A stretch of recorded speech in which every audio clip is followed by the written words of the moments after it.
Assalamu alaikum and good afternoon. Welcome to the first episode of my podcast on women empowerment. Today I have my first guest, Dr. Zuha Rafi. She is a mother, a daughter, a wife, a healthcare professional. As a whole, she's an empowered woman. Zuha, welcome to our show. Thank you. Thank you. Zuha, can you tell us a little bit about yourself? Yes. So as you mentioned, I am a wife. I've been married to Alhamdulillah for 5 years now. And then I am a new mom. Well, newish, 8 months old almost. My baby's boy. His name is Isa. And I have four siblings, three sisters, one brother. Um, I have three nephews, two nieces, Alhamdulillah.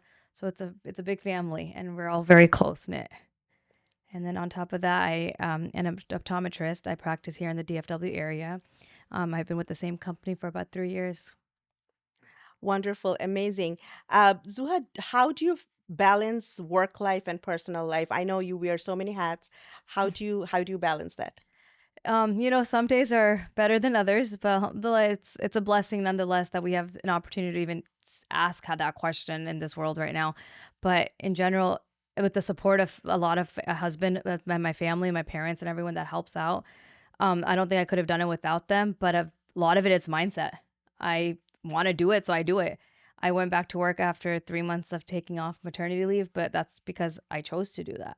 Although I didn't have to, but I'm not the type that likes to just sit at home.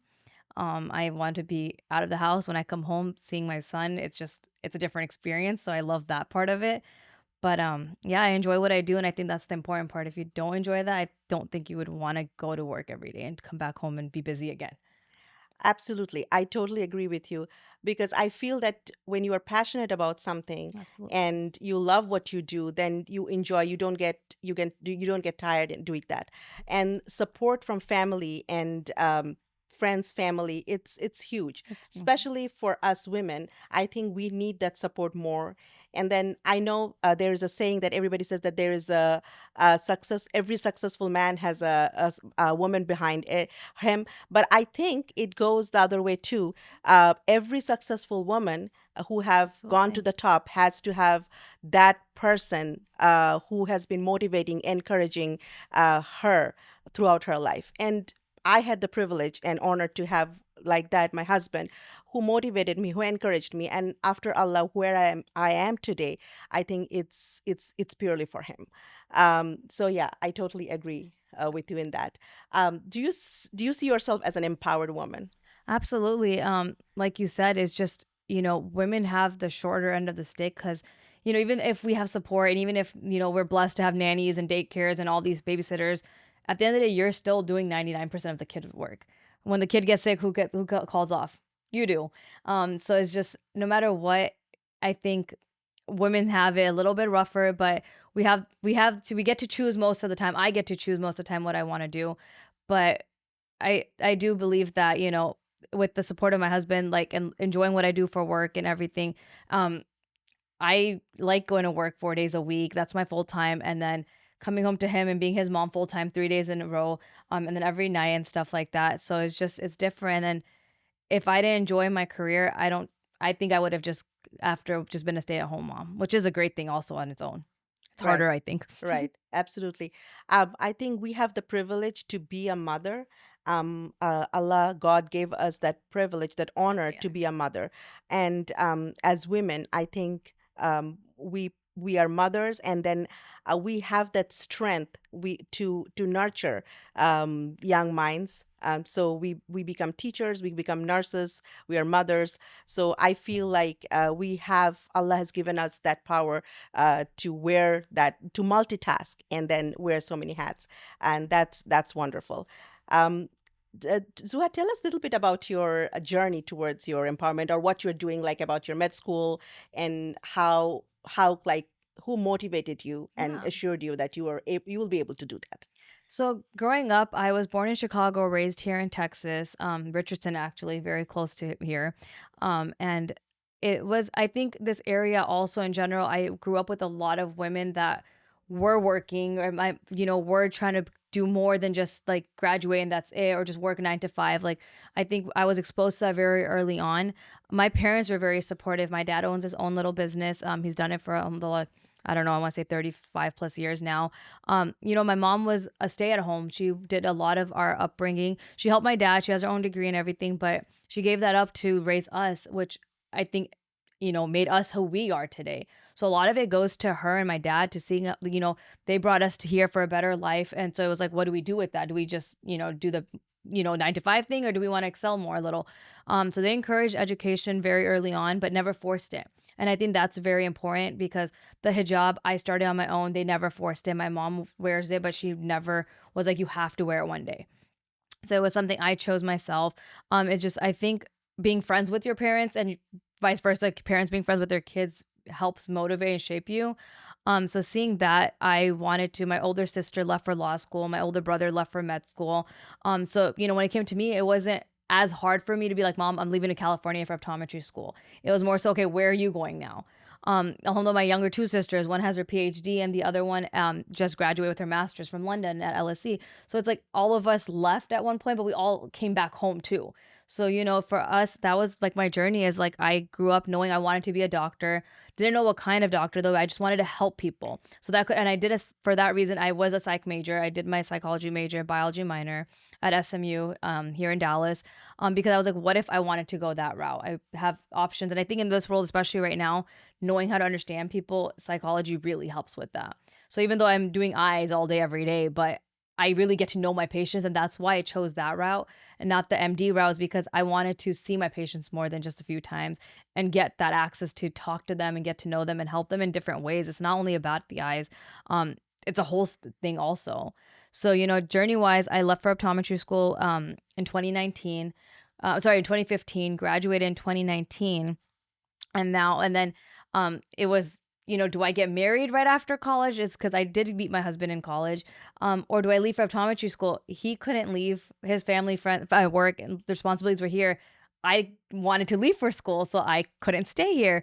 So it was like, do I just get married, or do I go, chase my passion? And so I chose to leave. And alhamdulillah, it was like, if it was meant to be, we would end up together regardless.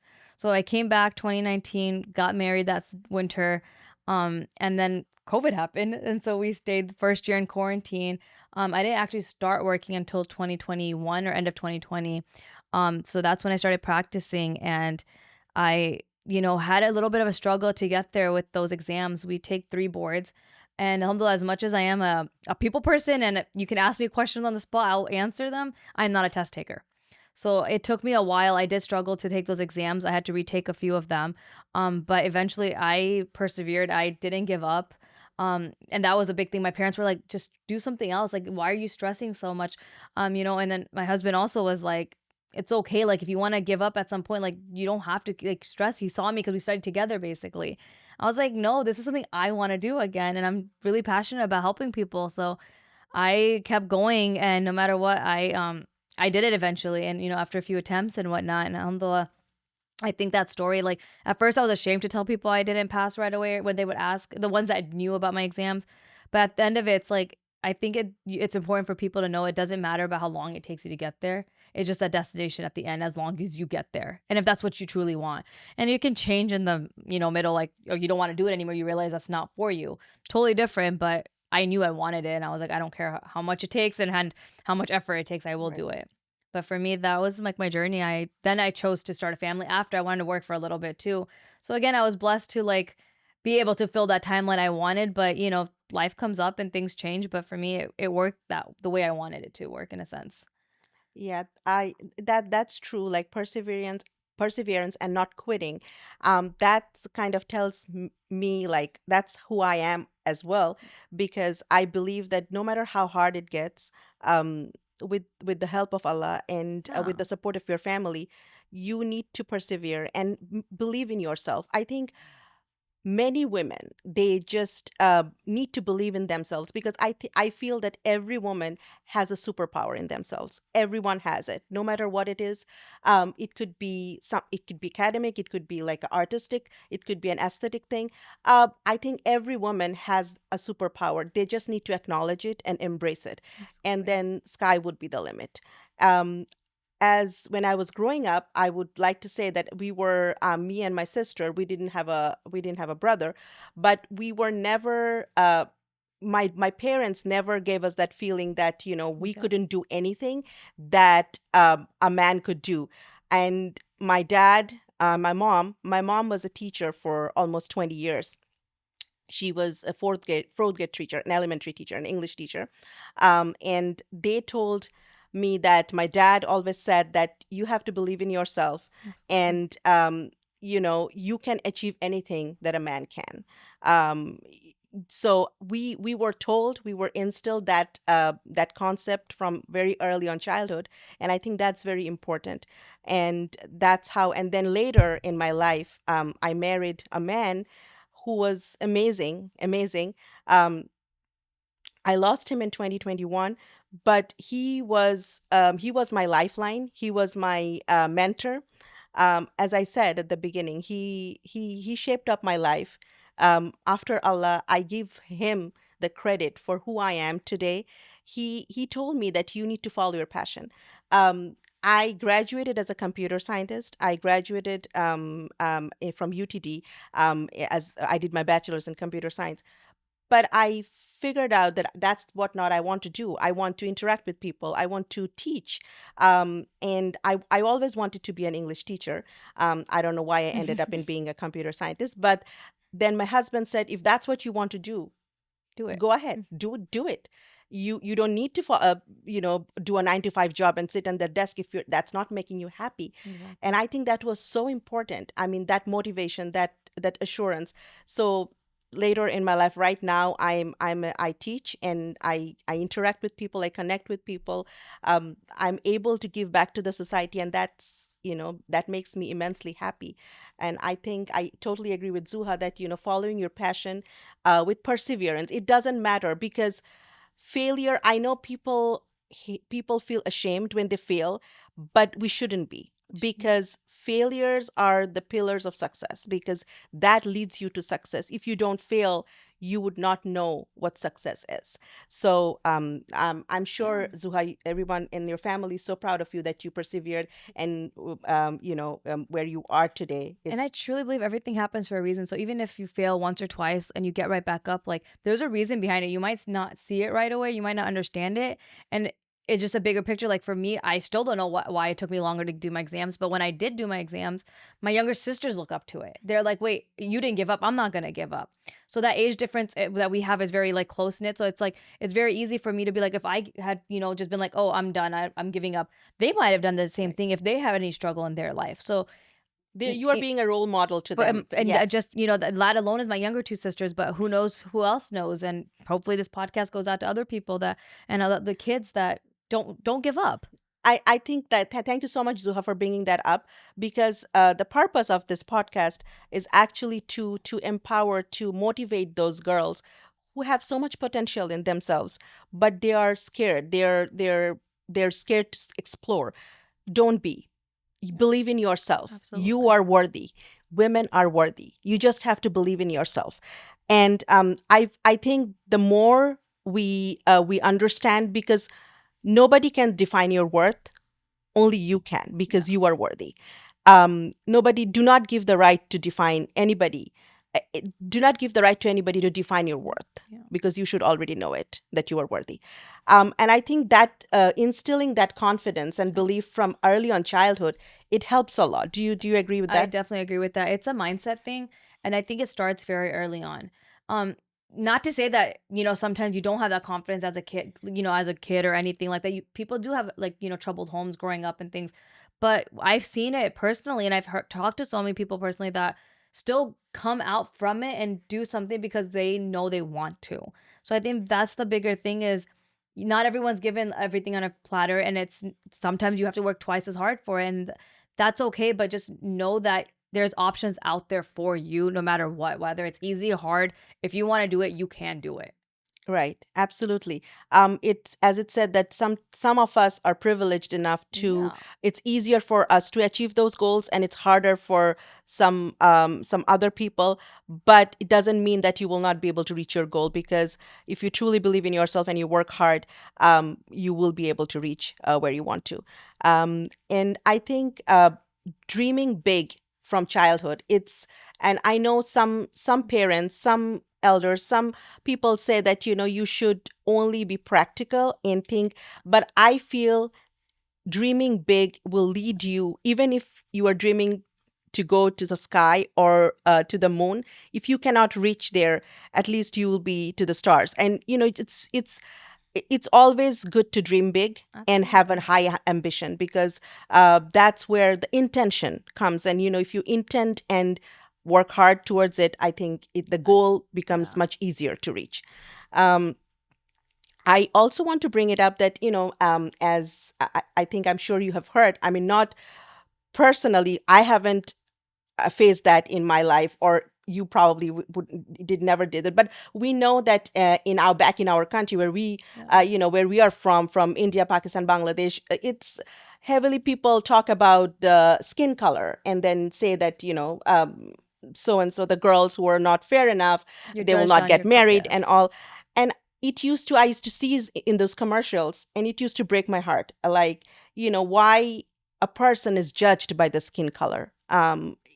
It doesn't define her worth.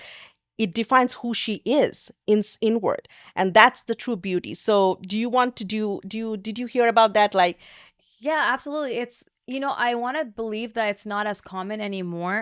But it's still there if you talk to an elder person. Like it's very much there. Like if like I just had a son, like I said, so it's like, oh, he's cute, gora hai to isliye. Like he's white, so he's cute.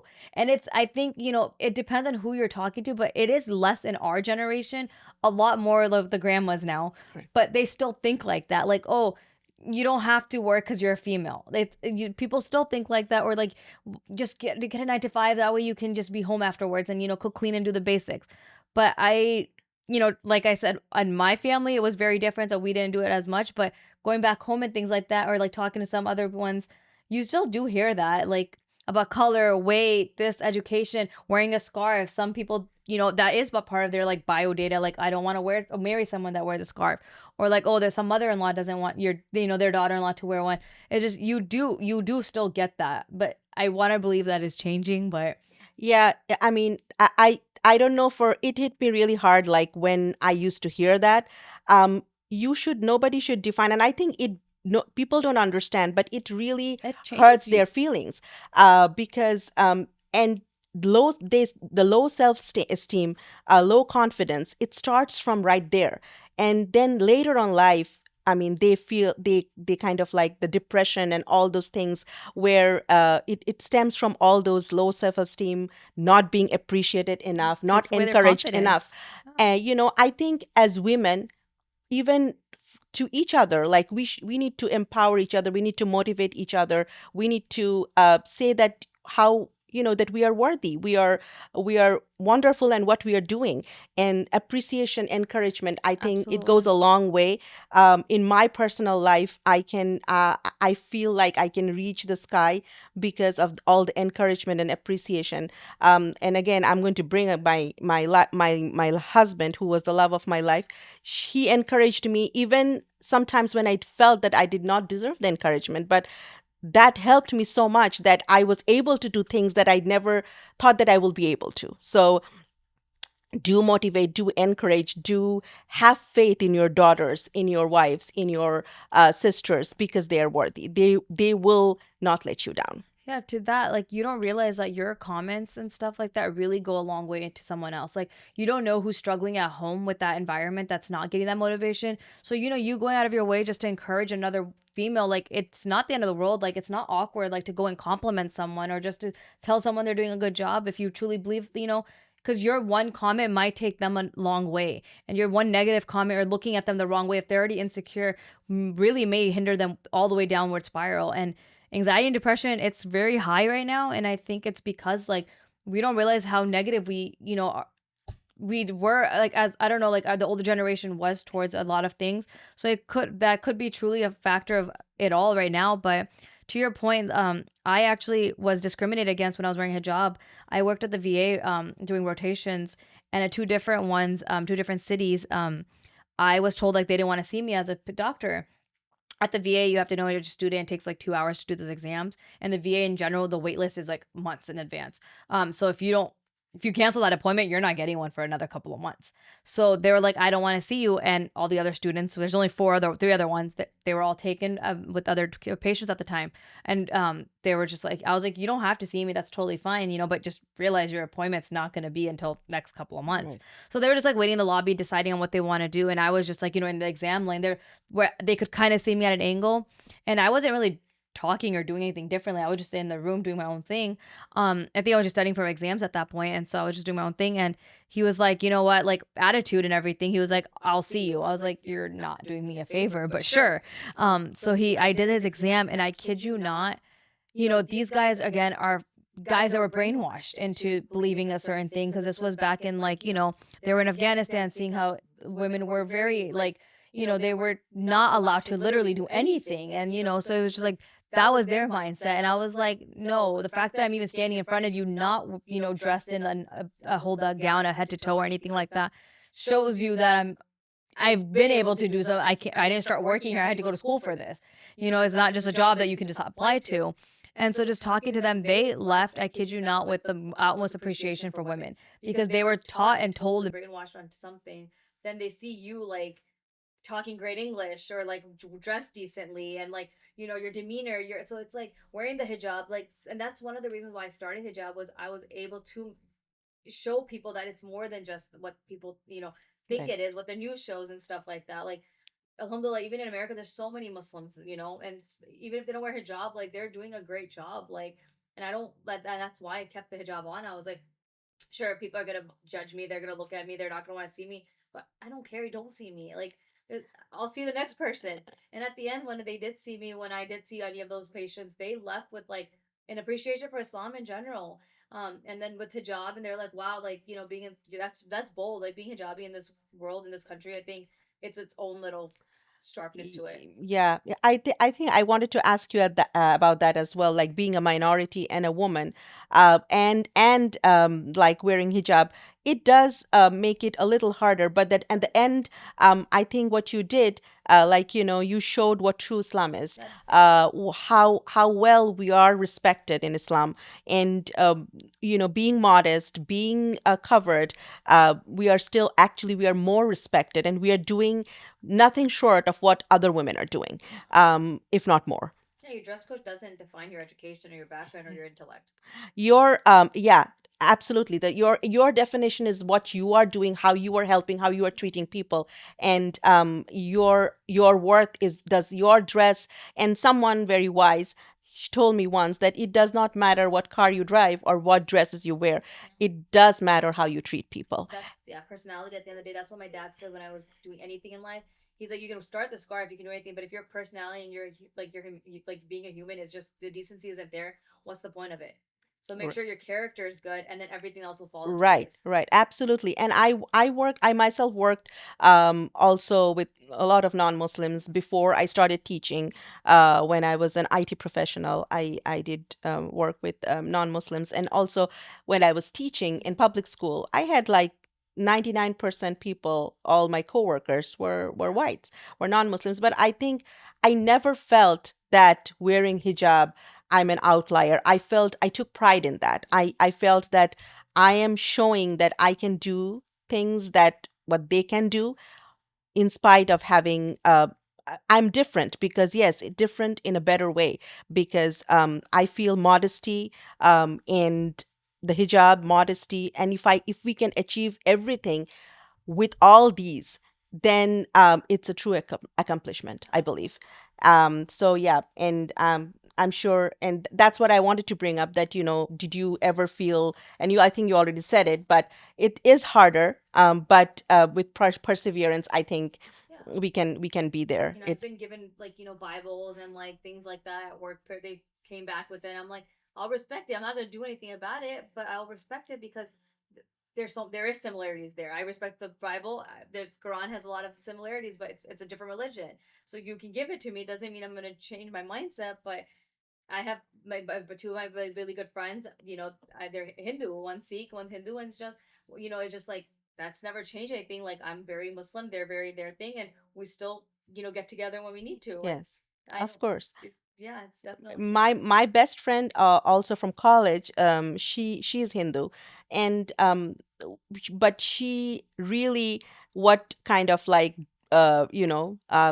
she was drawn to me because she felt that the etiquettes, the my me and my family showed like the kindness. I remember whenever she's vegetarian, and whenever she used to come to my house, my mom always used to, even though we are non-veg, but whenever she used to come, my mom never, she always respected, she never cooked non-veg, she made all those vegetarian dishes for her, and I think she appreciated that. And she, so as Muslims, we need to show it through our actions, as our Prophet Muhammad Sallallahu Alaihi Wasallam said, that we have to show it our actions. It's, we have to walk the talk and not only talk the talk.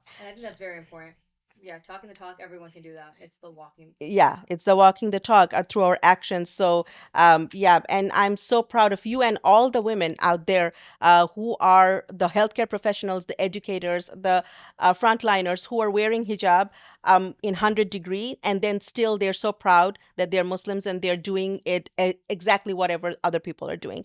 So I'm really proud of those women. And So Zuhaj, do you, have you ever felt like, and this is a little bit of a controversial question.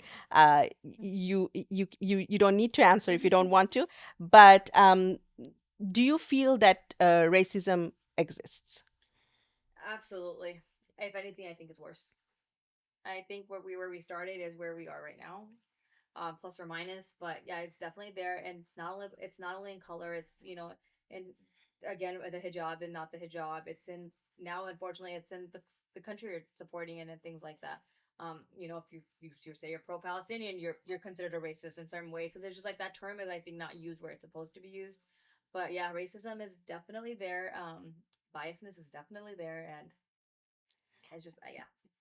Um, yeah, I mean, I agree. I just wanted to hear from people who are actually have been, like being a Muslim, and also out there in the work field, or out in the world. So I mean, I did work with, as I said, I met some great people, non-Muslims, whites. They were amazing, who helped me, who supported me. Actually, when I lost my husband, that was a very difficult time in my life, and through the grieving process and everything. And I'm so grateful and gracious to some of the co-workers that I worked with, that they were so immensely supportive and kind to me.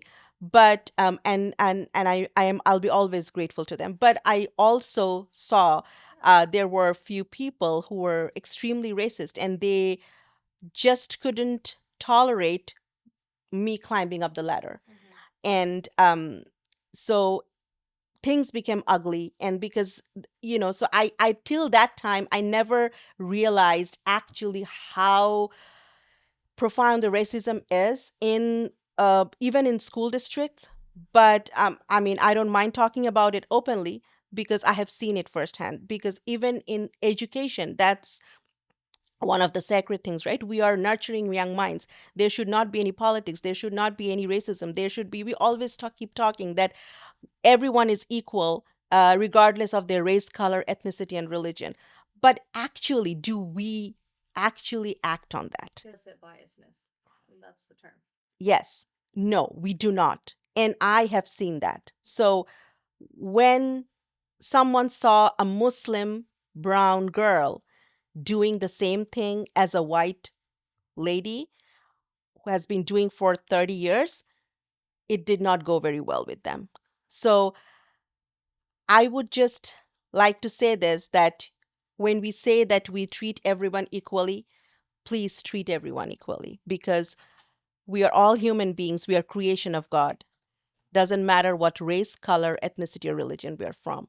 So yeah, that's amazing to bring, because I really want to talk about this, because only those who face it, they know it, how it is. And I think everyone faces it in their own way, in some shape or form. I've had, you would consider privileged patients recently have been, they kind of just bring it up. Like I said, that's why I love what I do. But we get to spend time one on one just talking. And I've had people recently, whites, blacks, and just Hispanics in general, asking me like, how do you feel about what's going on? And That's a controversial question. You shouldn't. We don't, I never bring it up in the exam lane, but if they bring it up, I love to talk about it because that's my excuse to let me show you what like how I believe in it, you know. And it's just like uh, the bottom line it always comes down to is be a good person.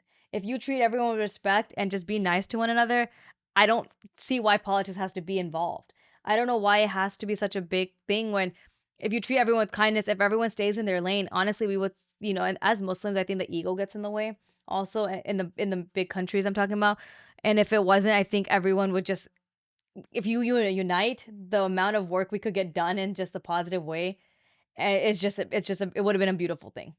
Yeah. And so, you just I think you have to kill them with kindness and just show them that it's not only about color, education, all the other stuff we mentioned. It's show them who you really are internally. And I think that's why I get returning patients and things like that because they remember these conversations and we bring it back up the following year because they're important conversations that we should be having and we shouldn't be timid to speak your Right.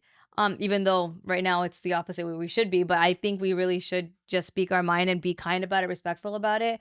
And it should be a value. Right, right. Especially at workplaces like where in a place like America where we have it's like multicultural, multiracial. We Yeah. work like there are people of colors and different religion and ethnicities. We need to be compassionate and understanding and kind. And I think kindness goes a long way. Mhm. And I can go on and on and on giving examples how that impacts somebody's life because being kind again my husband taught me that you need to be kind. That's the first and foremost formula of how you treat people, and I have seen that even like years, like 3 years after his passing, whenever somebody talks about him, the first thing they said that how kind he was. So like, and as an educator, when I'm teaching young minds, I mean, being kind and understanding people, connecting with people, understanding where they're coming from, their perspective, put yourself in their Yeah, shoes, and you will be able to understand better. absolutely. I think also I would like to bring that women are now, it's getting a lot better, but women are judged much more than men. Hmm. And I think everyone needs to understand if because women are not only doing 9 to 5 job or being a doctor or being a teacher, they are full-time mothers. They are at home. They have a full-time job at home. So we need to understand where they are coming from. I think if we understand, and it goes for the women, like to understand men as well, because if we put each other in like their shoes and try to Yeah. understand from their perspective, then actually there is no right and wrong. There is no black and white. We will be able to come to a term, to a point, then we can all agree on. So my point is, be kind, be appreciative, encourage each other, because that's how. And honestly speaking, I was also taught that, I mean, men and women, they, like when we are married, like as a husband, like husband wife, it's a teamwork. It's like Absolutely. nobody is better than other.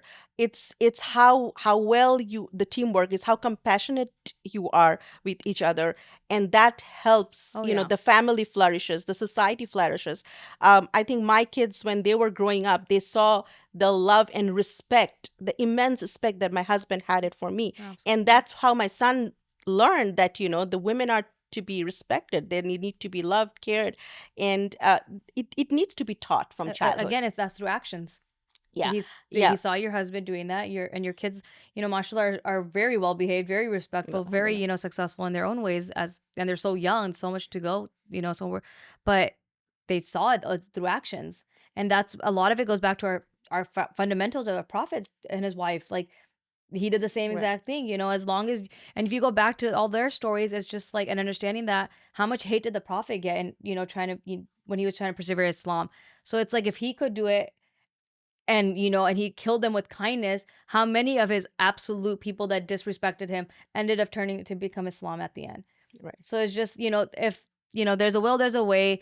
And, killing with kindness, I think are the two biggest phrases that I grew up on hearing. And I truly abide by those.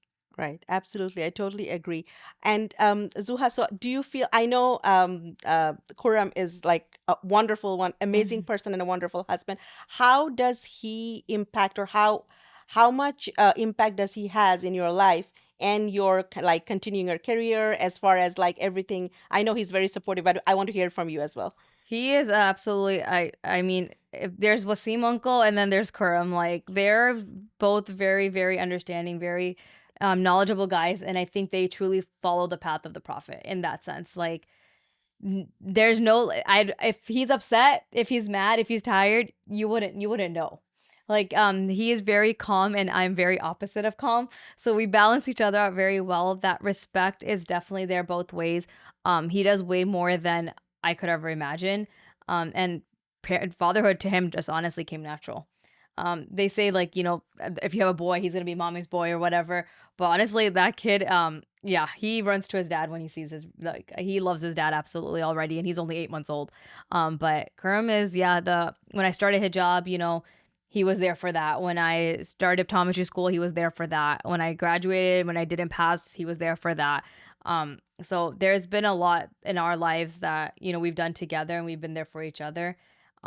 Teamwork is definitely the word I would describe it as, and yeah, he's a godsend. So you believe that, to in your journey towards empowerment, he's a major factor. He's a major factor, but honestly, not just him alone. Like my brother-in-law, it's weird. I have a really strong relationship with him. My brother-in-law is my brother, and my own brother is, I have one humble, and he's done everything for me. He's like I said, he's an MD, he's a doctor, and watching him like inspired me to do a lot because he left the home when he was 18, and he moved back to Texas after having two kids and everything like that when he was, 30 something.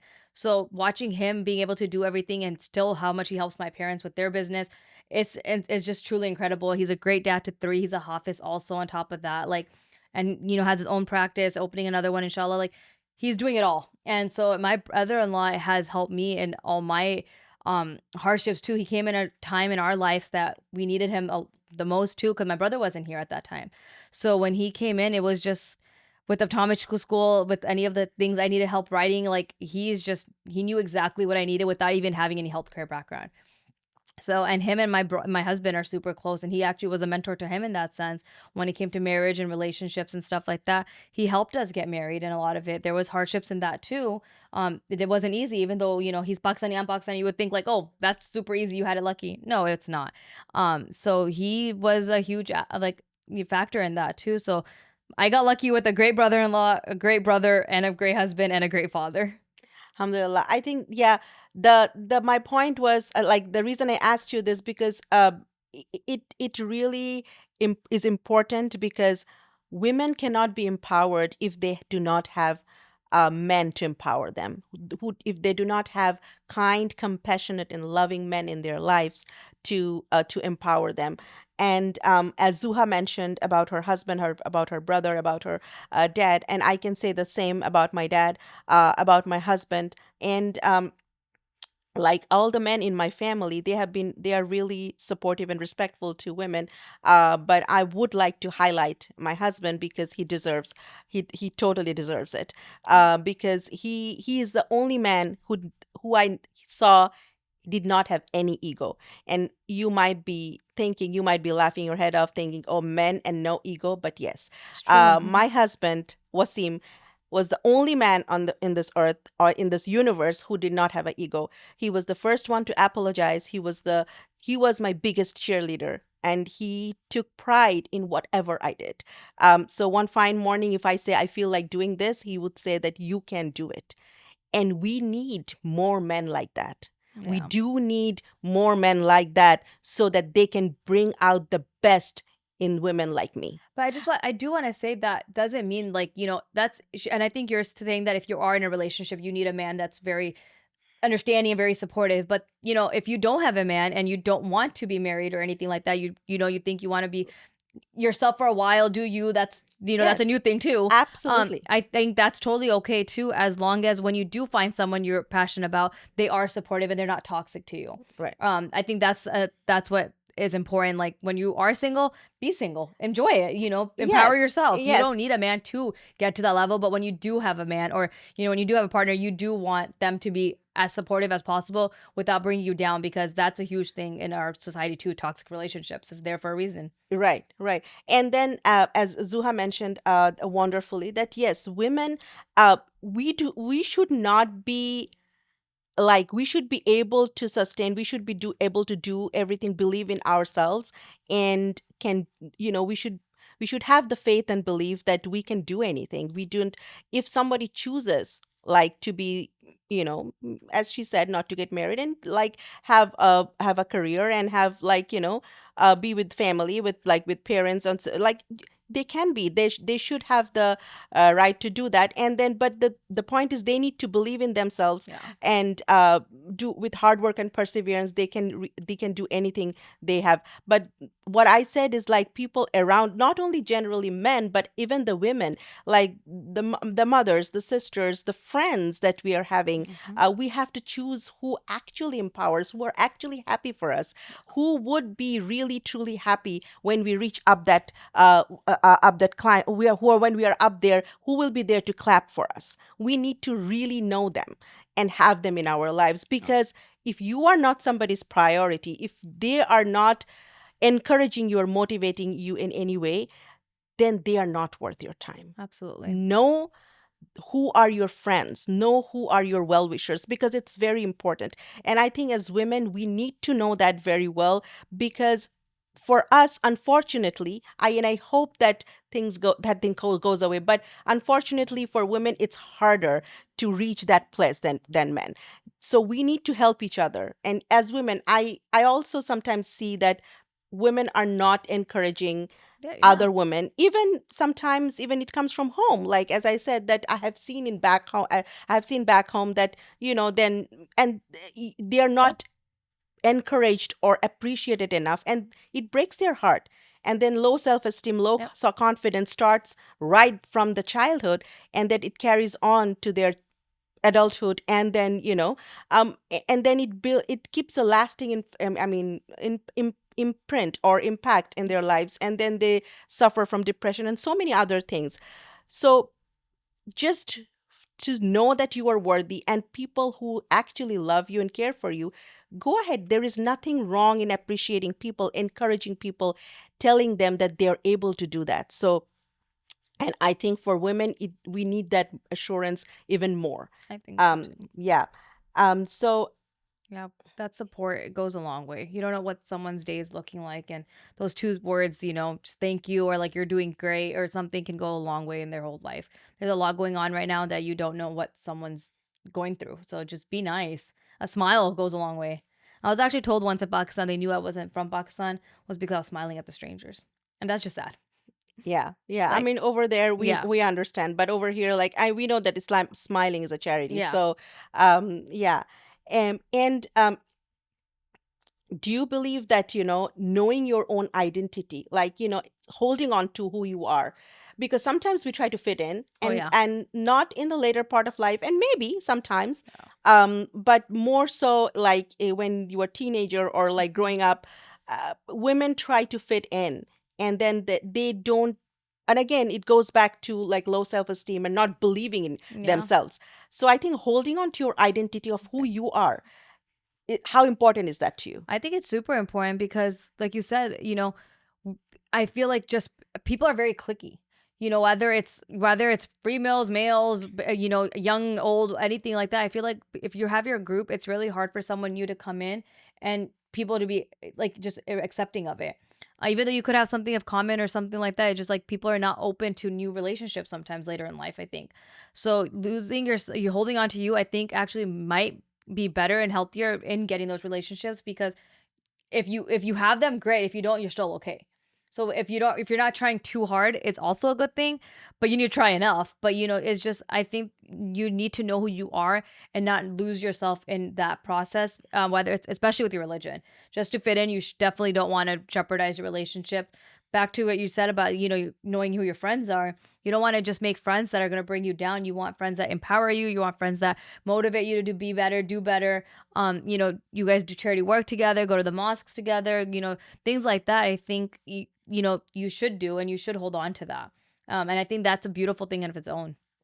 Right. I think holding on to your identity is so important because I remember in one of the summer days when I was working in a public school, and all my coworkers were wearing like those flowy dresses, Yeah. like short dresses, and they look beautiful.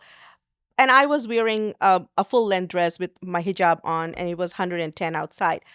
But I was so proud to be who I am. I think we need to be proud and walk tall amongst, even if you are just the only one. Be proud who you are. Don't, because you are beautiful because of who you are. She Zuha is so beautiful because who she is. If I try to be like her, I'm not going to be beautiful because I am beautiful as Farkhanda.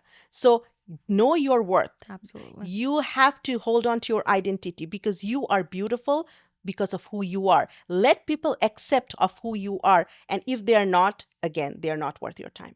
That actually reminds me of a story when we went to on a recent trip. Um we went to like a beach area, and of course, I don't wear all that. So I think I was wearing like my burkini with my hijab and like the loose long outfit and things like that. But again, I think I'm so used to the hijab. I've been wearing it for I think 13 years now that it just comes natural. I don't think twice about it. You do feel awkward sometimes, like that's obviously going to be there, but it's not like, "Oh, I wish I could take it off now because of XYZ." Like I'm at the beach like once in a year, like it's not that big of a deal. But I had two females next to me. They were like, "Can I ask you something?" I'm like, you know where it's going already." I'm like, "Sure." They're like, "Aren't you hot?" And I'm like, "Honestly, no, because you guys are actually your skin's red. So aren't you hot?" Like it's the same question. They're like, I never thought about that. I just assume your head's hot. I'm like, you guys are literally tanning, so therefore you're burning your skin. So I think you're hotter than I am. And they were just like, no, you're actually right. I was like, I'm wearing loose clothes, so nothing's sticking to me, so I don't actually feel that hot right now. And I think it was just like that confident answer. They were like, that's so pretty, like like you look so cute. And I'm like, thank you, but like it's just like it goes back to, I think confidence is very important. Um, and that's why a lot of girls, I think, that do wear hijabs, you hear stories about them taking it off and stuff, unfortunately. And I do think it's either, there's factors to that, but if you're forced to wear it for one thing, you're obviously not confident in wearing it. You don't want to do it. So that's always going to be a chip on your shoulder.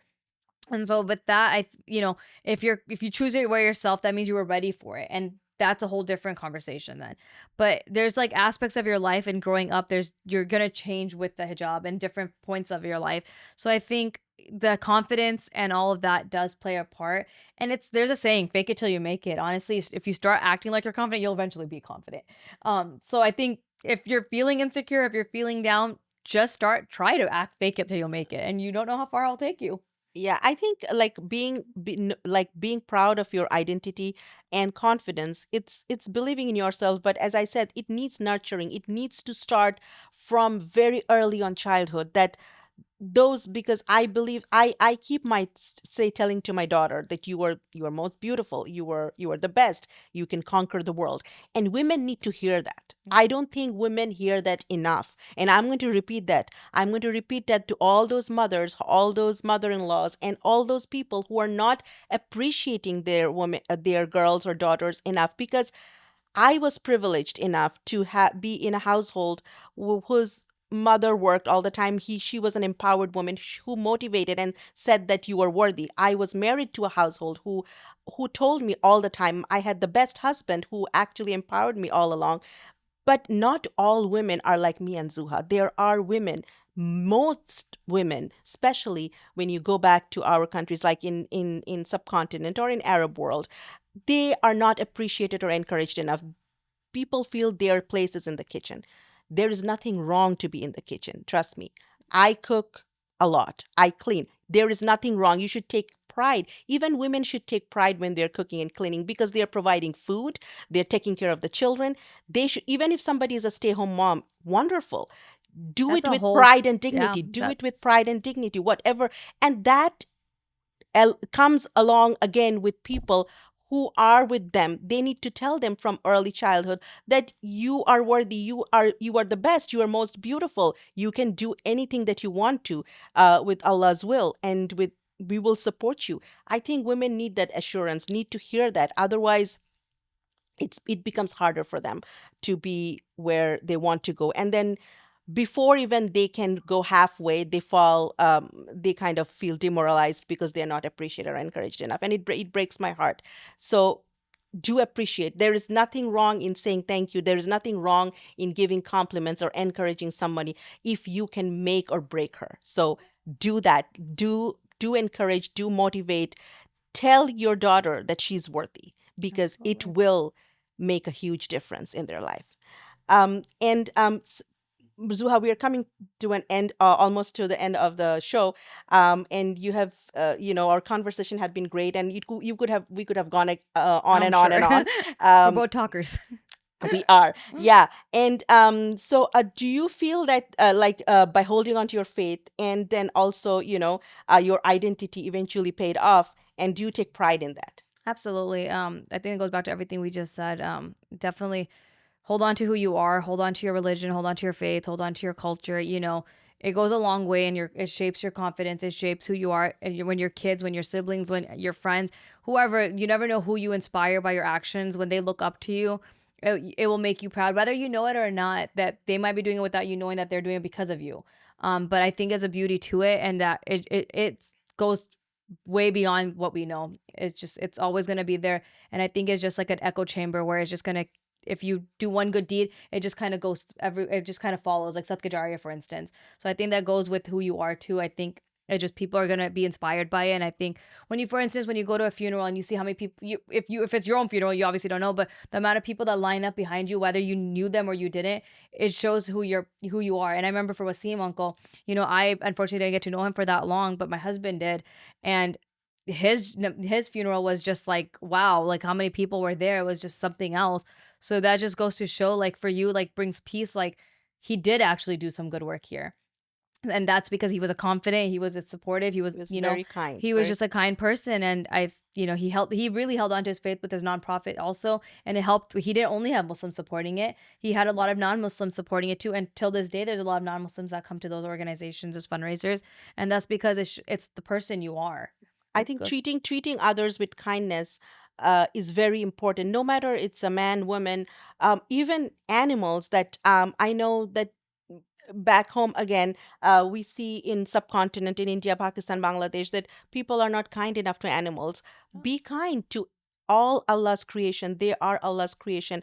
Your kindness will go a long way. You do want, after you leave this world, you do want people to pray for you and Yeah. talk all good things, that how you impacted their lives. And I have seen that from my husband after he passed away, even thousands.